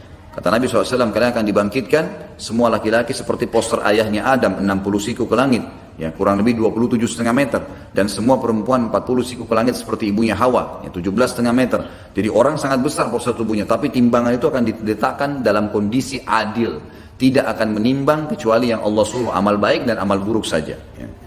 Kemudian dalam ayat yang lain diangkat oleh beliau surah Al-Haqqah ayat 13 sampai 34. A'udzu billahi minasyaitonir rajim fa idza nufikha fis suri nafkhatan wahida wa humilatil ardu wal jibalu fadukkata dakkatan wahida fa yawma idzin waqa'atil waqi'ah wa inshaqqatis samaa'u fa hiya yawma idzin wahiyah wal malaku ala arja'iha wa yahmilu arsya rabbika fawqahum yawma idzin thamaniyah yawma idzin tu'raduna la takhfa minkum khafiyah fa amma man utiya kitabahu bi yamini fa yaqulu ha umqra'u kitabiyah inni dhanantu anni mulakin hisabiyah fa huwa fi 'ishatin radiyah fi jannatin 'aliyah قطوفها دانية كلوا واشربوا هنيئا بما أسلفتم في الأيام الخالية وأما من أوتي كتابه بشماله فيقول يا ليتني لم أوت كتابية ولم أدر ما حسابية يا ليتها كانت القاضية ما أغنى عني مالية هلك عني سلطانية خذوه فغلوه ثم الجحيم صلوه ثم في سلسلة ذرعها 70 ذراعا فاسلكوه إنه كان لا يؤمن بالله العظيم ولا يحض على طعام المسكين.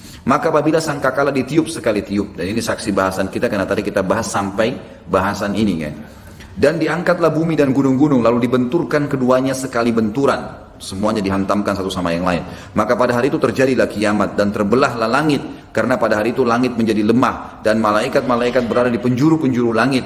Dan pada hari itu 8 malaikat menjunjung arsh Rob kalian, Robmu di atas kepala mereka. Pada hari itu kamu akan dihadapkan kepada Robmu. Semua kita akan dihadapkan masing-masing. Tidak ada sesuatu pun dari keadaanmu yang tersembunyi bagi Allah. Adapun orang-orang yang diberikan kepadanya kitab dari sebelah kanannya, maka dia berkata, ambillah, bacalah kitabku ini. Karena ada hadis yang menjelaskan siapa yang menerima kitabnya dengan tangan kanannya, kitab-kitab akan berterbangan seperti kapas, kata Nabi SAW.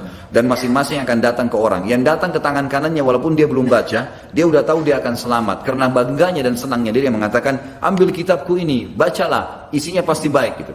Dia mengatakan sungguhnya aku yakin, belum dia buka, tapi dia yakin bahwa sungguhnya aku akan menemui hisab terhadap diriku. Aku akan berhasil lolos karena sudah jalan di tangan kanannya. Maka orang itu berada dalam kehidupan yang diridhoi dalam surga yang tinggi, buah-buahannya dekat. Kepada mereka dikatakan makan dan minumlah dengan sedap disebabkan amal yang telah kalian kerjakan pada hari-hari yang telah lalu. Adapun orang-orang yang diberikan kepadanya kitab dari sebelah kirinya. Jadi ini dengan sendirinya kita tidak bisa nolak. Mudah-mudahan termasuk kita orang yang menerima tangan kanan. Maka dia berkata, wahai alangkah baiknya kiranya tidak diberikan kepadaku kitabku ini, dan aku tidak mengetahui apa hisab terhadap diriku. Jadi sudah tahu dia akan ke neraka. Wahai kiranya, jadi dia berkata, semua orang yang terima dengan tangan kirinya buku berkata, wahai kiranya kalau kematian awal di dunia waktu saya mati, itu sudah menyelesaikan segala sesuatunya. Coba waktu mati dan tidak dibangkitkan lagi ya, itu harapan mereka. Hartaku yang selama ini aku kumpul-kumpulkan, sekali-kali tidak bisa memberikan manfaat kepadaku. Telah hilanglah kekuasaan dariku, Allah berfirman, peganglah dia. Lalu belenggulah tangannya ke lehernya. Kemudian masukkan dia ke dalam api neraka yang menyala-nyala. Kemudian belitlah dia dengan rantai yang panjangnya 70 hasta. Sesungguhnya dia dahulu tidak beriman kepada Allah yang maha besar. Dan juga tidak mendorong orang lain untuk memberikan makanan orang miskin.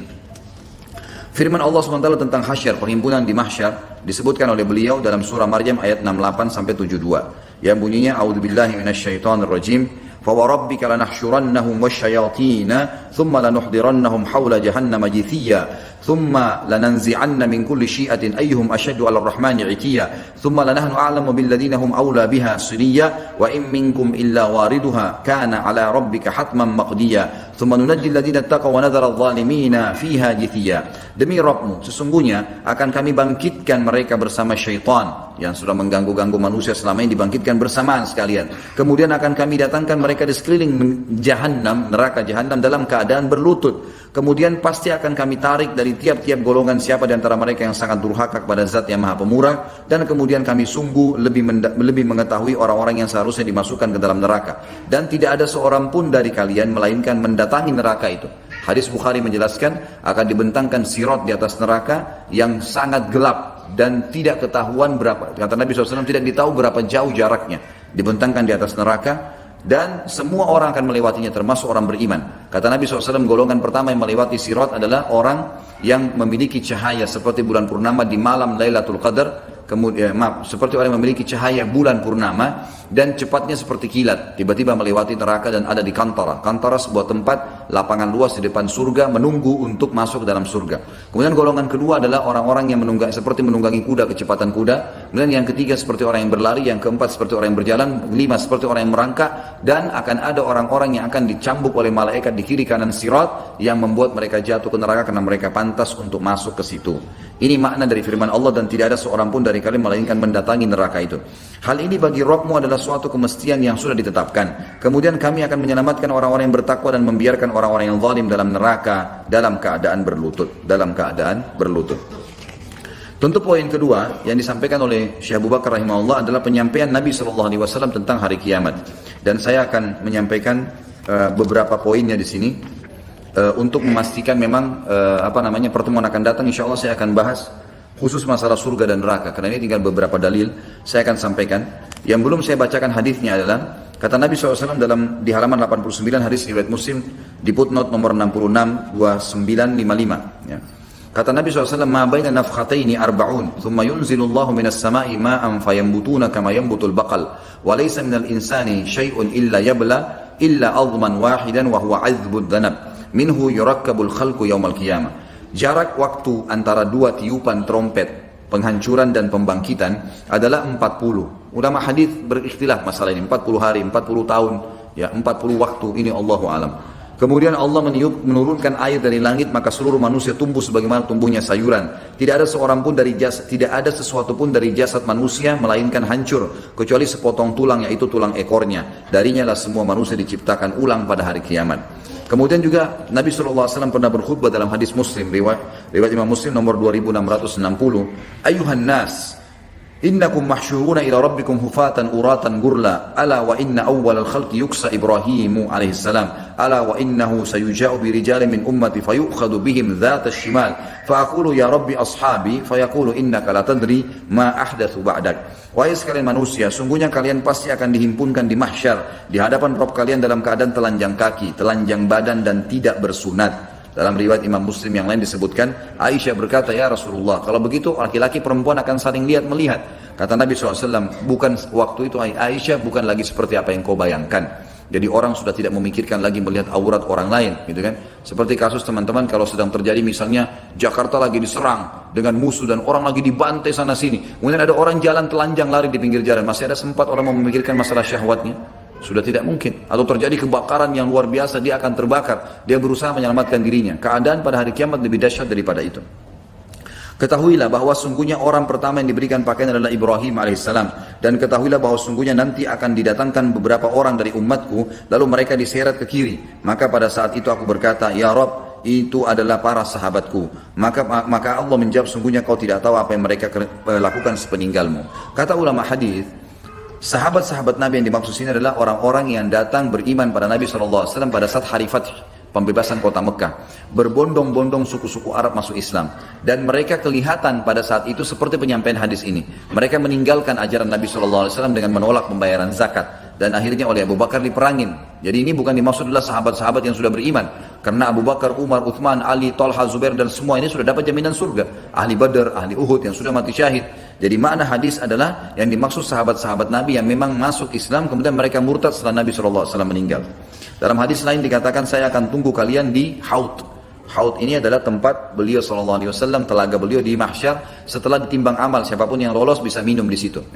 Nanti akan kita jelaskan sebentar. Kemudian kata Nabi SAW di dalam hadis yang lain, la tazulu qadama abdin yawmal qiyamah hatta yus'alu an arba'a, an umrihi fima afna, wa an ilmihi ma amila bi, wa an malihi min aina iktasabahu, wa fima anfaq, wa an jasadihi fima ablah. Kedua kaki seorang hamba tidak akan bergeser pada hari kiamat nanti sebelum ditanya tentang 4 perkara. Ini pada saat akan ditimbang amalnya.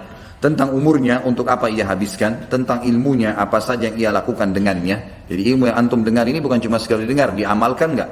Dan itu akan ditanya tentang hartanya, dari mana dia dapatkan, dari mana sumbernya dan kemana dia keluarkan. Dan tentang jasadnya, untuk apa ia manfaatkan. Jadi kata para ulama hadis, kalau ada orang mandi, bersihkan dirinya, merawat tubuhnya, karena ini adalah titipan Allah, ada pahalanya. Tapi kalau orang lalaikan, ada pertanyaan hari kiamat, kau apakan jasadmu? Termasuk orang yang sengaja merobek-robek tubuhnya, membunuh, memutus urat dan meminum racun dan seterusnya, ini akan ada hukuman yang berat pada hari kiamat. Nabi SAW menceritakan tentang haud beliau, kuala beliau, yang akan ada nanti di mahsyar. Beliau mengatakan, haudi masiratu syahr, ma'uhu abyadu minal laban, warihuhu atyabu minal misk, wa kizanuhu kanujumis sama, man syariba minha la yadhma'u abada. Telagaku seluas perjalanan sebulan, airnya lebih putih daripada air susu, aromanya lebih harum daripada minyak kasturi, dan gayungnya bagaikan bintang-bintang di langit, jumlahnya miliaran. Barang siapa yang minum dari telaga itu, maka dia tidak akan haus selama-lamanya. Hadis ini disebutkan footnote nomor 69, riwayat Imam Bukhari nomor 6579 dan seterusnya. Kemudian juga pernah pada suatu hari ketika Aisyah radhiyallahu anha ingat neraka, maka beliau menangis. Lalu Rasulullah SAW bertanya kepada Aisyah dalam hadis Abu Daud dengan sanad hasan nomor 4755. Ma yubkiki? قالت ذكرت النار فبكيت فهل تذكرون أهليكم يوم القيامة فقال أما في 3 مواطن فلا يذكر أحد أحدا عند الميزان حتى يعلم أيخف ميزانه أو يثقل وعند تطاير الصحف حتى يعلم أين يقع كتابه في يميني أم في شماله أم من وراء ظهري وعند الصراط إذا وضع بين الظهر جهنم هل يجوز. Apa yang membuatmu menangis wahai Aisyah? Kata Aisyah, aku ingat tentang neraka, azabnya yang pernah disampaikan, maka dari itu aku menangis. Lalu Aisyah bertanya kepada Nabi SAW, apakah kalian, maksudnya di sini bertanya kepada kaum laki-laki ya, apakah kalian, atau di sini diterjemahkan apakah engkau, tapi lebih tepat kalian, karena ini ahlikum ya, jamak. Apakah kalian akan mengingat keluarga kalian, istri anak kalian di hari kiamat nanti? Jadi Aisyah berharap Nabi SAW bisa menolongnya kalaupun ada apa-apa. Beliau menjawab sallallahu alaihi wasallam, adapun pada 3 tempat berikut ini tidak ada seorang pun yang ingat kepada orang lain, termasuk Nabi sallallahu alaihi wasallam, para nabi-nabi pun. Yaitu ketika berada di sekitar mizan, timbangan amal, sampai ia mengetahui apakah timbangan amalnya ringan atau berat, gitu kan. Yang kedua, pada saat buku-buku catatan amal berterbangan sampai ia mengetahui di mana buku catatan amalnya jatuh, apakah di tangan kanannya, apakah di tangan kirinya atau di belakangnya. Sebagian ulama menjelaskan masalah di belakang, artinya kalau dia terima dari belakang, dia masih kemungkinan bisa lolos masuk surga atau dia masuk neraka. Tapi kalau kanan pasti masuk surga, kalau kiri pasti masuk neraka. Ketiga, tidak akan mengingat siapapun pada saat itu ketika berada di sekitar jembatan Sirat yang dibentangkan di atas neraka, apabila dipancangkan di atas neraka Jahanam hingga ia tahu dia bisa melewatinya. Kemudian Nabi SAW menceritakan juga tentang masalah keadaan mahsyar. Beliau mengatakan, likulli nabiyyin da'watun qad da'aha ummata wa inni ikhtaba'tu da'wati syafa'atan li ummati. Hadis ini disebutkan oleh Imam Muslim nomor 200. Jadi kata Nabi SAW, semua nabi-nabi punya doa mustajab, pasti. Ini doa pamungkas, gitu kan. Apa yang dia ucapin langsung dikasih sama Allah. Ada satu yang diberikan. Seperti Nabi Nuh minta kaumnya disiksa misalnya, itu langsung Allah ijabah. Tentu banyak doa-doa Nabi yang diterima, ada juga doa Nabi yang dipanjatkan tapi belum diterima. Tapi ada satu doa yang memang itu disimpan, itu dikasih. Nabi SAW mengatakan semua Nabi-Nabi sudah pakai doanya itu, kecuali saya. Saya sengaja menyimpan doa itu untuk umatku, untuk syafaat umatku pada hari kiamat. Kemudian ini menceritakan tentang kita akan interaksi sama Nabi, ada haud, ya, ada pertolongan dari Nabi SAW, syafaat dan seterusnya. Kemudian beliau mengatakan juga dalam hadis Ibnu Majah nomor 4308, ana sayyidu waladi Adam wala fakhr wa ana awwalu man tanshaqqu anhu al-ard yaumal qiyamah wala fakhr wa ana awwalu syafi'in wa awwalu musyaffi'in wala fakhr wa liwa'ul hamdi bi yadi yaumal qiyamah wala fakhr. Aku adalah pemuka cucu-cucu Adam pada hari kiamat. Perkataanku ini bukanlah kesombongan. Dan aku orang pertama yang dibangkitkan dari bumi. Perkataan ini bukanlah kesombongan. Aku adalah orang pertama yang memberi syafaat, pertolongan. Dan orang yang pertama yang syafaatnya dikabulkan. Karena perkataan ini bukanlah kesombongan. Dan bendera hamd, pujian ada di tanganku pada hari kiamat kelak. Perkataanku ini bukan kesombongan. Hadis Muslim yang lain berbunyi, kata Nabi SAW, tahukah kalian bagaimana manusia mengenalku pada hari kiamat? Sehingga memang aku memang jadi pemimpin anak Adam dan tidak ada kesombongan di situ. Para sahabat mengatakan Allah dan Rasulnya lebih tahu. Maka kata Nabi SAW, manusia nanti akan kepanasan di mahsyar, dibangkitkan dalam kondisi tenggelam dengan keringatnya masing-masing. Ada yang sampai kakinya, ada yang sampai perutnya, ada yang sampai dadanya, ada yang tenggelam dengan keringatnya sesuai dengan kadar dosanya. Karena jenuhnya manusia menunggu lama, maka mereka pun mendatangi Adam lalu berkata, kau manusia pertama, kaulah ayah kami. Ya mohonlah kepada Allah agar datang mengadili kami, baik kami ke neraka atau ke surga. Mereka belum tahu neraka karena panasnya pada saat itu. Lalu dalam riwayat lain ditambahkan adalah Nabi SAW mengatakan karena matahari cuma berjarak 1 atau 2 mil dari mereka, gitu kan. Jadi ini bahasa 1-2 mil ini memang dalam hadis lafadznya begitu. Mil sangat dekat sekali. Ya sekarang saja bisa dikatakan jutaan mil mungkin ya, bahkan lebih daripada itu, sudah panasnya luar biasa. Bagaimana kalau seperti keadaan tadi yang disebutkan? Maka Adam pun berkata, saya sudah, hari ini Allah murka, belum pernah murka sebelumnya, dan saya sudah membuat kesalahan. Saya dulu dilarang memakan buah, lalu saya makan, gitu kan. Maka saya tidak berani, diriku sendiri, coba pergi ke Idris, lalu pergilah ke Idris. Idris juga dipuji-puji, tapi Idris tunjuk, cobalah pergi ke Hud, Saleh, Shu'aib, Ibrahim, Nuh, dan seterusnya, sampai tiba di Isa dan Isa AS. Kata Nabi SAW tidak menyebutkan kesalahannya, dan dia cuma mengatakan cobalah pergi kepada Muhammad. Lalu mereka pun datang kepada saya, dan pada saat itu kata ulama hadis, suara orang-orang terbentang yang sedang bicara sama Nabi ini terkenal semua orang di mahsyar, miliaran manusia dan jin mendengarkannya. Lalu mereka berkata, wahai Muhammad, engkaulah manusia engkaulah Nabi terakhir. Allah menutup kenabian di tanganmu. Lalu disebutkanlah kelebihan-kelebihan Nabi SAW, yang akhirnya membuat orang-orang di mahsyar semuanya tahu, oh ini Nabi terakhir. Karena mereka belum pernah ketemu, gitu kan. Dikenallah Nabi SAW, disebutkan semua kelebihannya. Allah memberimu kitab, ya, Allah jadikan engkau dengan umatmu menjadi saksi buat umat-umat selainnya. Maka mintalah kepada Allah supaya Allah datang menghakimi kita, gitu kan. Kita ke surga atau ke neraka. Maka Nabi SAW mengatakan, ana lahu, saya pemiliknya, saya pemiliknya. Lalu saya pun menuju ke bawah singgasananya Allah, arsy-Nya Allah, dan saya sujud. Dan Allahu a'lam berapa lama saya sujud. Dan Allah subhanahu wa ta'ala membuka kepada saya kalimat-kalimat hamd, puji-pujian yang belum pernah dibukakan untuk orang-orang sebelumku. Lalu kemudian aku mendengar suara dari langit mengatakan, Allah berfirman, ya Muhammad irfa' ra'sak washfa' tushfa'. Hai Muhammad, angkatlah kepalamu, berikan syafaat pertolongan dan kau akan diterima. Lalu di sini beliau memberikan 2 syafaat, syafaat ammah dan syafaat khassah. Ya, syafaat kubra dan syafaat sughra, banyak istilah yang digunakan. Tapi yang jelas ada syafaat umum agar Allah mengadili semua manusia pada saat itu dan jin. Dan ini syafaat Nabi SAW untuk semuanya. Yang kedua, syafaat yang khusus untuk orang-orang yang beriman saja. Pertolongan Nabi SAW, bila ada orang beriman yang kurang amal solehnya, lalu Nabi SAW membantunya, dan seterusnya, ditolong oleh Nabi SAW. Inilah yang disebutkan dalam hadis tadi tentang masalah syafaat Nabi SAW. Lalu dalam hadis yang lain, ini kita diingatkan oleh Nabi SAW agar kita berusaha setiap hari meminta surga dan jauhkan diri dari api neraka. Karena kejadian kiamat pasti terjadi. Nabi SAW sampaikan di dalam hadis riwayat Tirmidzi nomor 2572, Ibnu Majah dalam 4340 dan Nasai nomor 5521, Ibnu Hibban, Al-Hakim, dan ini dengan sanad yang sahih. Kata Nabi SAW, man sa'ala al-jannata thalatha marratin qalatil jannah, Allahumma adkhilhu al-jannah, wa man istajara minan nari thalatha marratin qalatil nar, Allahumma ajirhu minan nar. Barang siapa yang memohon surga 3 kali dalam sehari, maka surga akan berkata, ya Allah masukkan dia ke dalam surga. Dan barang siapa yang memohon diselamatkan dari neraka 3 kali, maka neraka akan berkata, ya Allah selamatkan dia dari neraka. Yang ketiga, bukti bahwasanya secara nakli memang ada ya kiamat terjadi, iman dan keyakinan yang kokoh jutaan para nabi, rasul-rasul, para hukama, maksudnya kalau digabung jumlahnya jadi jutaan. Orang-orang bijak, para ulama dan para hamba Allah yang saleh kepada tentang kejadian hari kemudian dan kepada segala yang berkaitan dengannya. Ini kurang lebih dalil-dalil naklinya. Saya akan baca beberapa poin dalil akli.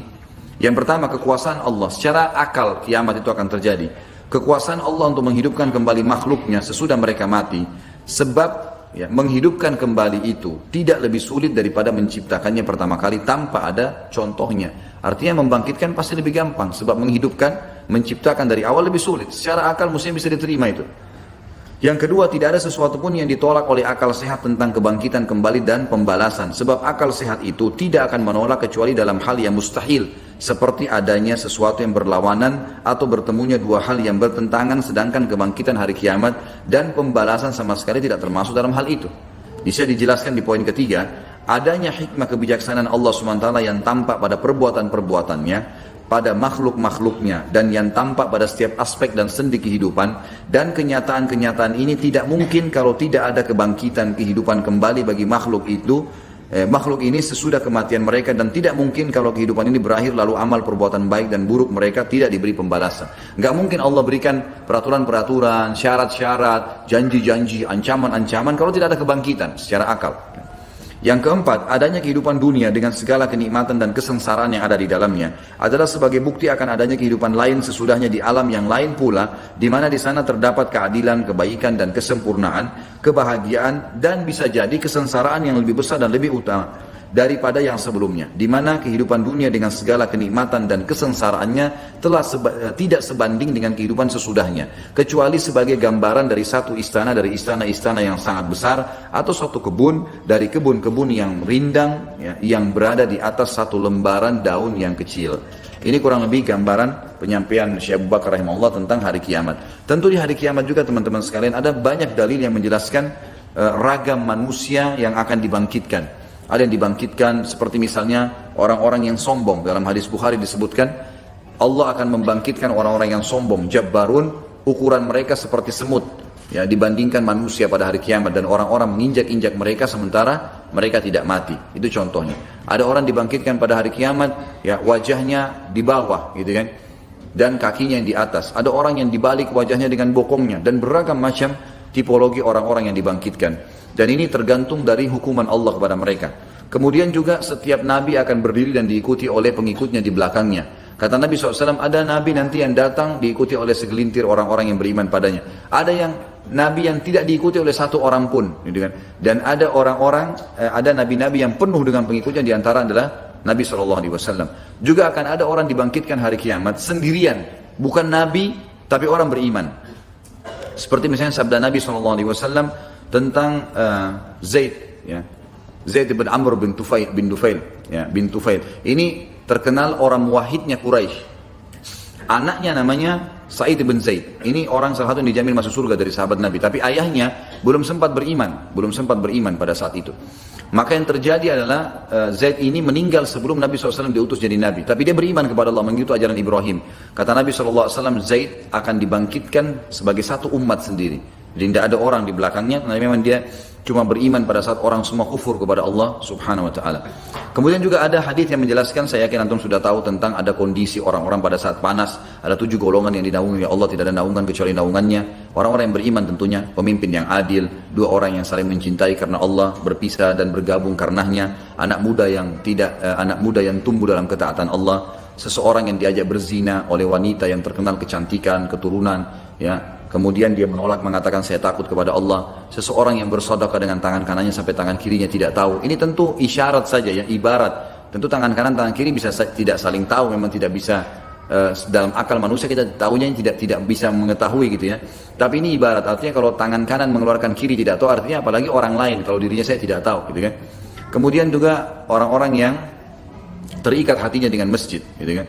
Dan orang yang terakhir adalah orang yang mengingat Allah SWT sendirian, surga dan neraka, lalu dia menangis ya karena Allah Subhanahu wa taala. Nah, ini orang-orang yang akan dilindungi oleh Allah SWT pada hari kiamat di mahsyar itu. Tapi yang kita ingin titik beratkan adalah kiamat akan terjadi dengan semua tanda-tandanya tadi, kecil dan besar. Kemudian bagaimana mereka dibangkitkan dengan tiupan sangkakala, lalu bagaimana mereka dihadirkan di mahsyar dan kejadian-kejadian yang tadi yang sudah saya ceritakan, lalu kemudian nanti akan masuk ke dalam surga atau neraka.